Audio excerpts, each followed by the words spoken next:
नववर्षाच्या आगमनाला आता काही तास शिल्लक असताना नागपूर पोलीसही दक्ष झालेत।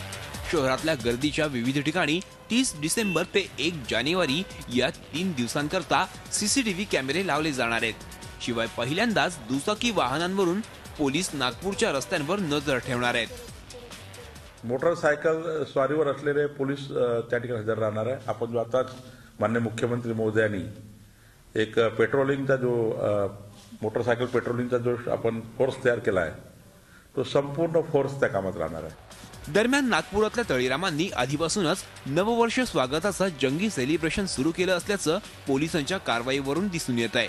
कारण सोमवार मध्यरात्र ते मंगळवार पहाटे एवढ्या कालावधीतच पोलिसांनी दारू पिऊन गाडी चालवणाऱ्या तब्बल 103 जणांना ताब्यात घेतलाय। येत्या 2 दिवसात हा आकडा आणखी वाढण्याची दाट शक्यता आहे।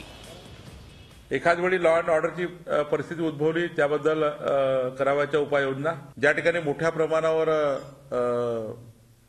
लोक एन्जॉयमेंट करतात 31st त्या ठिकाणी कडक पोलीस बंदोबस्त।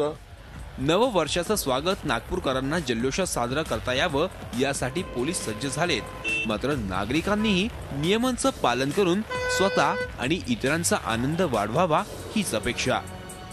Akhilesh Halwe, Zee media, Nagpur. Zee 24 तास रहा एक पाऊल पुढे।